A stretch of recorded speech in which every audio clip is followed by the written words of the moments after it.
Hello guys, ഇന്ന് 100 days of ചാലഞ്ചിൻ്റെ 46th day ആണ്. ഇന്ന് ലെഗിനും ആപ്സിനുമാണ് വർക്കൗട്ട് ചെയ്യുന്നത്. ഫസ്റ്റ് ലെഗിനാണ് വർക്കൗട്ട് ചെയ്യുന്നത്. ലെഗിന് ഫസ്റ്റ് സ്ക്വാട്ടാണ്, സ്മിത്ത് മെഷീൻ സ്ക്വാട്ടാണ് ചെയ്യുന്നത്. 10 മുതൽ 15 റെപ്പിറ്റേഷൻ വരെ 4 സെറ്റ് കംപ്ലീറ്റ് ചെയ്യുക. അത് കഴിഞ്ഞ് ലെഗ് എക്സ്റ്റൻഷൻസാണ് രണ്ടാമത്തെ വർക്കൗട്ട്. 10 മുതൽ 15 റെപ്പിറ്റേഷൻ വരെ ക്ലോസ് ടു ഫെയിലിയർ ആയിരിക്കണം. നാലാമത്തെ സെറ്റ് മാക്സിമം ഫെയിലിയർ നോക്കുക. റെപ്പിനേക്കാളും കൂടുതൽ ഫോക്കസ് ചെയ്യേണ്ട ഫെയിലിയറിലാണ്, അതിനാണ് റിസൾട്ട് കിട്ടുന്നത്. മൂന്നാമത്തെ വർക്കൗട്ട് ലെഗ് പ്രസ് ആണ്. അതും 3 സെറ്റ് 10 മുതൽ 15 റെപ്പിറ്റേഷൻ വരെ close to failure, maximum weight ഇട്ട് അടിക്കുക. ലെഗ് പ്രസ് ആണ്. ക്ലോസ് ടു ഫെയിലിയർ തന്നെ. വെയിറ്റ് 4 സെറ്റ് വെയിറ്റ് ആഡ് ചെയ്യുകയും വേണം. 4 സെറ്റ് കംപ്ലീറ്റ് ചെയ്യുകയും വേണം. അങ്ങനെ വർക്കൗട്ട് ചെയ്യുക. അത് കഴിഞ്ഞുള്ള വർക്കൗട്ട് എന്ന് പറഞ്ഞു കഴിഞ്ഞാൽ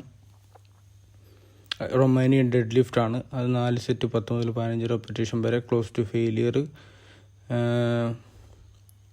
ഇത് കഴിഞ്ഞ ഉടനെ അതാണ് വർക്കൗട്ട് ചെയ്യുന്നത്. സ്ലോലി ചെയ്യുന്ന എന്തിനാണെന്ന് ചോദിച്ചു കഴിഞ്ഞാൽ ഇച്ചിരൂടെ മസിൽസിനെ എൻഗേജ് കിട്ടാൻ വേണ്ടിയാണ് സ്ലോലി ചെയ്യുന്നത്. അത് കഴിഞ്ഞുള്ള നാലാമത്തെ വർക്കൗട്ട് എന്ന് പറഞ്ഞു കഴിഞ്ഞാൽ റൊമാനിയൻ ഡെഡ് ലിഫ്റ്റ് ആണ്. അത് 10 മുതൽ 15 റെപ്പിറ്റേഷൻ വരെ ക്ലോസ് ടു ഫെയിലിയർ. 4 സെറ്റ് ചെയ്യുക. വെയിറ്റ് മാക്സിമം ആഡ് ചെയ്യുക. ഞാൻ 95 കിലോ വരെ വെയിറ്റ് കയറ്റി റൊമാനിയൻ ഡെഡ് ലിഫ്റ്റ് കംപ്ലീറ്റ് ചെയ്തിട്ടുണ്ട്. അങ്ങനെയാണ് ഇത് പോകുന്നത്. അവസാന 5ാമത്തെ വർക്കൗട്ട് എന്ന് പറഞ്ഞു കഴിഞ്ഞാൽ ലെഗുകളാണ്. അത് 10 മുതൽ 15 റെപ്പിറ്റേഷൻ വരെ ക്ലോസ് ടു ഫെയിലിയർ ആണ് ചെയ്യേണ്ടത്. അത് ഇതുപോലെ തന്നെ സ്ലോലി ലൈറ്റ് വെയിറ്റ് തുടങ്ങി ഫെയിലിയർ ആയിരിക്കണം എല്ലാ സെറ്റും. അതായിരിക്കും ഇച്ചിരി ബെറ്റർ. നല്ല രീതിയിൽ എൻഗേജ് ആവും. നമ്മൾ ഡെയിലി ഓരോ പ്രോഗ്രാം മാറ്റി മാറ്റി ചെയ്തുകൊണ്ട് എൻഗേജ് ചെയ്യുക എന്നുള്ളത് നമ്മുടെ ആവശ്യമാണ്. നമ്മൾ മാറ്റി മാറ്റി ചെയ്യുക, അല്ലെങ്കിൽ കിട്ടുന്ന വെയിറ്റിൽ എടുക്കുക. പിന്നെ ലാസ്റ്റത്തെ വർക്കൗട്ട് എന്ന് പറഞ്ഞു കഴിഞ്ഞാൽ സ്മിത്ത് മെഷീൻ കാഫ് റൈസ് ആണ്. അതും 10 മുതൽ 15 റെപ്പിറ്റേഷൻ വരെ ക്ലോസ് ടു ഫെയിലിയർ. അത് കഴിഞ്ഞുള്ള വർക്കൗട്ട് റെസ്റ്റ് എടുത്തിട്ട് ആപ്സിന് വർക്കൗട്ട് കൊടുക്കുക. എൽബോ ടു നീ ആണ്. അതാണ് ഫസ്റ്റ് വർക്കൗട്ട് ചെയ്യുന്നത്. അതും 10 മുതൽ 15 റെപ്പിറ്റേഷൻ വരെ ക്ലോസ് ടു ഫെയിലിയർ. രണ്ടാമത്തെ workout side to side leg raise crunch ആണ്.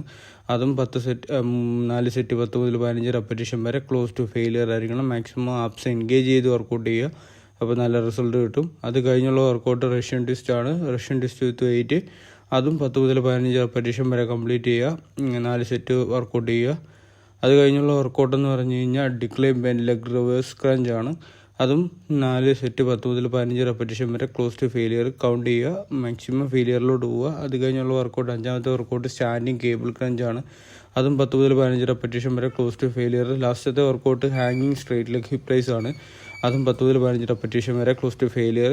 അപ്പോൾ നിങ്ങൾക്ക് വീഡിയോ ഇഷ്ടമായെങ്കിൽ ലൈക്ക് ചെയ്യുക, ഷെയർ ചെയ്യുക, സബ്സ്ക്രൈബ് ചെയ്യുക. സ്ട്രെഡായി വരുന്നുണ്ട് നല്ല രീതിയിൽ. അപ്പോൾ താങ്ക് യു. നാളെ അടുത്തൊരു വീഡിയോ ആയി കാണാം. ബൈ.